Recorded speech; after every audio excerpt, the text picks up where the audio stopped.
We're doing some new things this year, and I'll give you a kind of a hint of where we're going in the future. Those of you who aren't doing papers are thinking of doing them. Our idea, our vision for the IAC is to make it larger, because we really want to have more people come and benefit from these opportunities. Historically, years ago, I mean, the fact that you are participating in the SGC and many of you in the Young Professional Program is really an example of how we want to grow. But we want ultimately to go from somewhere in the neighborhood of 1,500 people to something in the neighborhood of 2,500 or even 3,000 people. Now, the old formula to come to these meetings was you submit a paper, you get accepted, then you present your paper in an oral session, and if you're accepted to come, your company, your agency pays the trip for you to come. And so it was a very simple thing. But the trouble is that we found that it's hard to put any more papers into the day without somehow disturbing the schedule. And we want to have time for all these other things. So what we've decided to do as a gradual thing, this won't happen immediately, is to increase the number of what we are calling interactive sessions. The other word that's used a lot is poster sessions, where rather than having a scheduled 15 minutes to talk with a PowerPoint presentation, someone writes a paper that's accepted, the paper that can be published, but they bring their computer and we have a spot for them and a period of time for them to meet with people who are interested, present their paper, their experience, but to do it interactively. Basically, we give them a little table, an outlet for their computer, and allow them to meet with people and present it. And we're trying to make that ultimately the main form of presentation of papers, and then to select a much, much smaller group of papers which are presented in oral sessions. That way, a lot more people can come. We can accommodate a lot larger participation. And our point in this is that those interactive presentations have as much prestige, as much value as the old oral presentations where someone was sleeping in the back anyway and they didn't hear most of what was said. People come and go. So if we can change the culture, we can increase the number of people. And we think that is to the benefit of everyone. The other thing we're doing is really what Jim spoke about earlier, what we're hoping to do with our Young Professional Program, and as a byproduct, our retired entrance fee. And I can't tell you how excited I am about that program, how happy I am really because the SGAC, which organizes the SGC, has made this happen for us. Last year it was a dream, this year it's a reality. And we're really deeply, deeply appreciative to the SGAC to put that together, to organize something, to bring the young professionals and the retired people together as a new IAF program. I think we can all agree it's the first year. Something may not go quite right, but let's learn from it. Over time, it's going to be one of the real special features of our Congress. I think back to 1988, I guess, in Amsterdam. 99, sorry. In Amsterdam, where the first student program took place.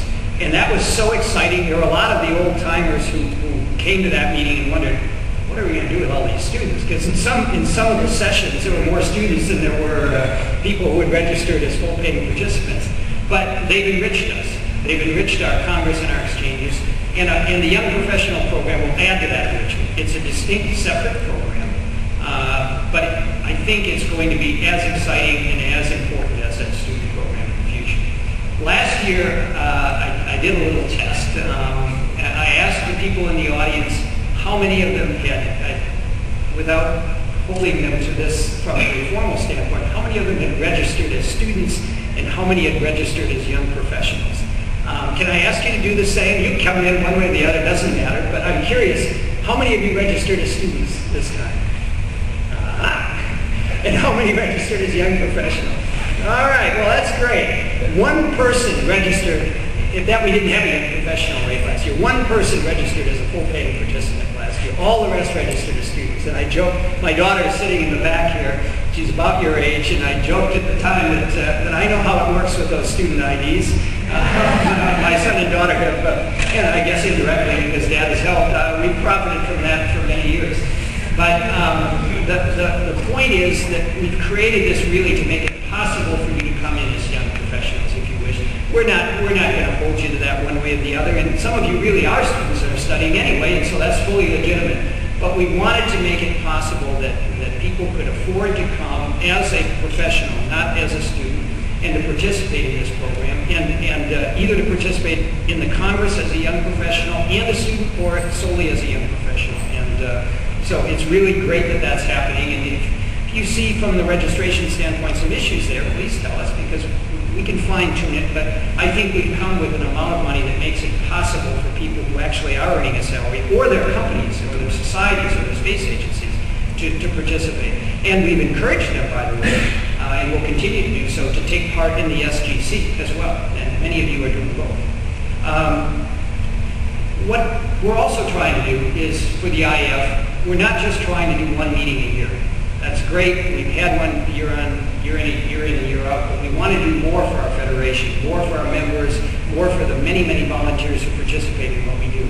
And so we have a couple of new things we've started, and I just quickly mentioned them to you. One is we have a brand new website, still bugs in it, but websites are in a sense a snapshot of who you are and what you're doing. And we're trying to take that snapshot in a way that really makes us global, that uses it as a tool to promote space and our members around the world. And I think that's beginning to happen. I'm really pleased with it.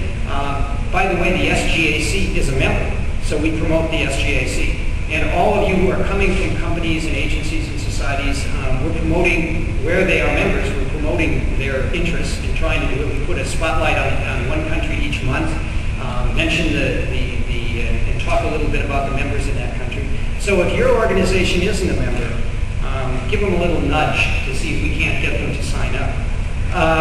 The other thing we're doing for next year, and you'll be right in the middle of it, in fact part of it will be over by the time I see all of you next year. 2007, as many of you know, is a very, very special year. We have some birthdays to celebrate. The most notable of which is the 50th anniversary of Sputnik, the first artificial satellite. It's the 40th anniversary of the UN Outer Space Treaty.